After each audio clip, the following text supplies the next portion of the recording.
right. All right, cool. I'll just wait for Lexi to come back. I'm here. I was just waiting. Yeah, that's fine. That's fine. You know, if people subscribe to see your face anyway, so we need it. It's gold. Well, I doubt that. Survey it's says definitely not to see my fucking face. That's all I'm saying. It's definitely not to see this lovely thing right here. Yeah. What's G Herbo saying? I don't know.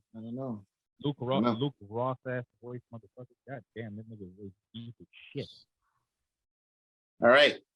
So we got the clip from G Herbo telling about the harshness about living in the streets and how life is for, you know, people in the hood. So let's check out the clip and see what he has to say.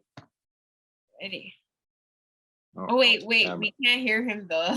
No, that's my bad. The volume was on mute because, you know, Facebook. I'm just trying to go to school every day, but I know if these dudes see me and they know that I'm his little brother, they gonna kill me for no reason. Dang.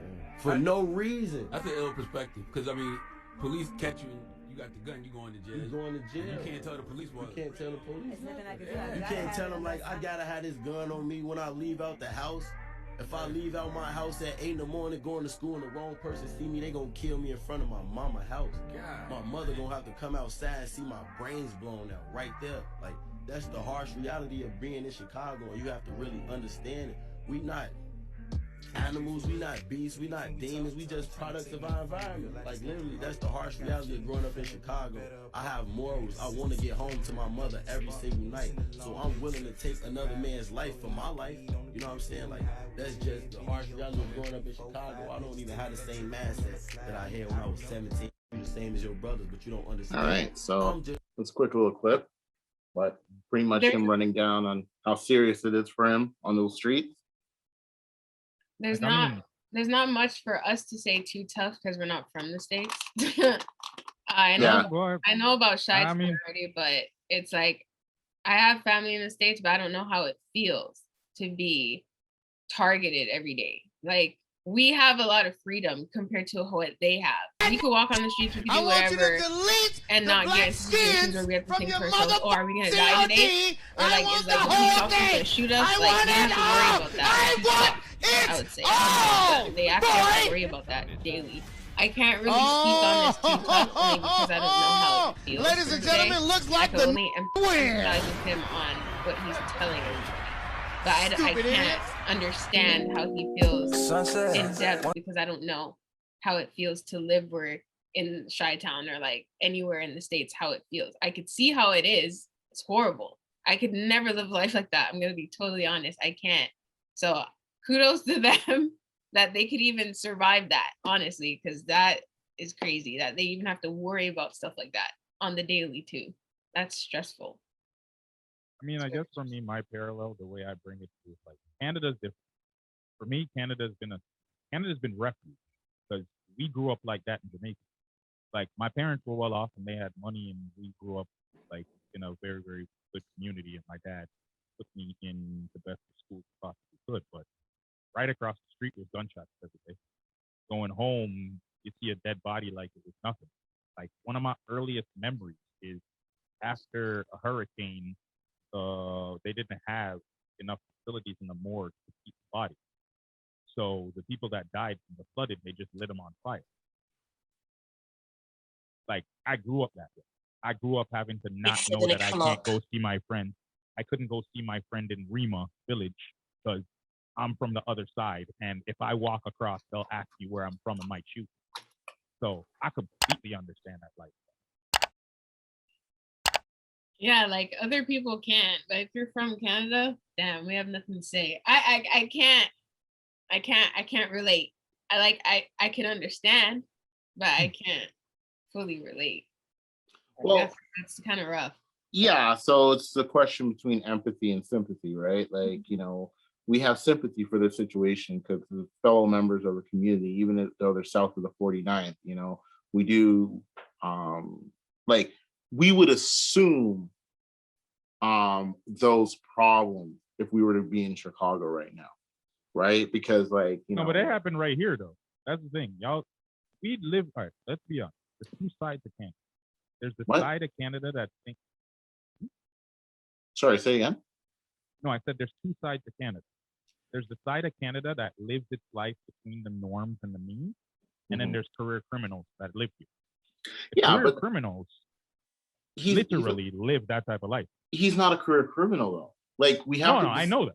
We have to disseminate that because there's crime everywhere, right? From, you know, the most dangerous places on the planet, like, you know, I don't want to go through lists, but like whatever, to some of the safest, like Switzerland and Iceland and stuff like that. Like there's crime everywhere, hands down, right? But what he's speaking to is just that the lifestyle, and it's like, you know, especially being a member of the industry, because obviously he has to be somebody of influence or importance to A, be on the Breakfast Club, and B, be something worthwhile people pay attention to. But the point that I'm getting at is that the community itself, that's how they live, based off that environment. And it's just like you're speaking to somewhere where globally, like America's seen as like the land of the free and home of the brave, and their song, you know, land of opportunity, land of this, land of that, land of choice. Like most people want to be the Americans. Most of the time we're globally influenced by America.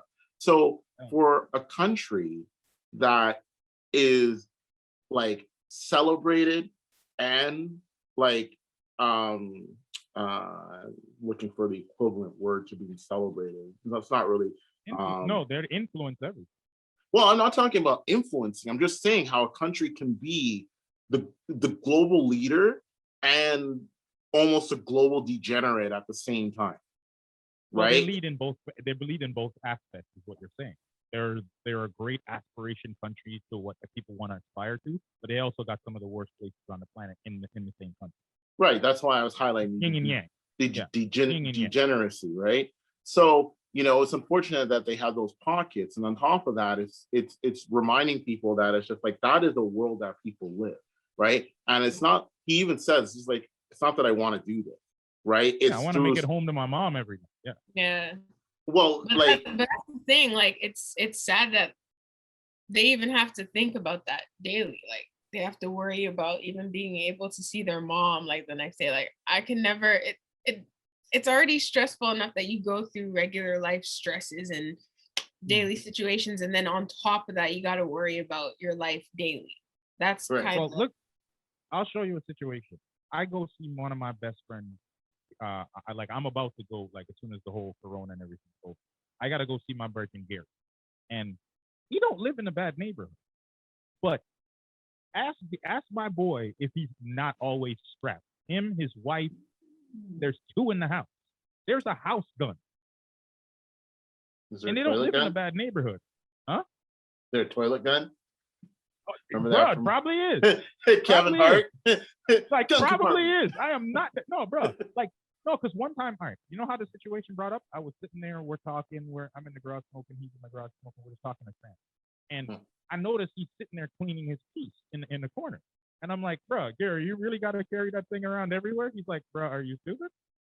He's like, even when I'm in the garage relaxing with family, I keep the piece on. Yeah, but is that because of his lifestyle? Because you said no. It's because that is America. He says it has nothing. You could be in the most calmest place on the planet, keep your gun, because everybody there got one. Nobody fights. Mm-hmm. But that kind of goes back to how it's like America is praised, but it's also degenerate because their problems are remnant of the constant yin and yang that the country has. Like one of the strongest economy, highest level of poverty, highest level of social divide. You have the majority of the richest people that live there, with the exception of like the United Emirates, right? Because it's like Arab money and stuff like that, right? But there's such a huge divide of people. Like, you know, when it comes to the social classes and like the existence of inequality across the country. And like, you know, again, a global leader, but they have one of the biggest deficits. So it's really a question of the overarching priority. And like, I appreciate when these individuals, influential have reach, have a platform, and members of color bring these conversations and remind people that, like, you know, that gangster life we glorify, there's a lot of people who are victim by it. And like you said, Lexi, it's difficult for people to develop and grow into their own when they have such responsibilities that they're being inundated with. When you're reminded on a regular basis, whether or not it's in America, that like the streets are mean, or even overseas where there's violent and conflicts going on in your country, people don't get the opportunity to grow and develop in the way that they could or would like to, right? You're compromised academically, socially, emotionally, physically. Those take a toll on developing individuals.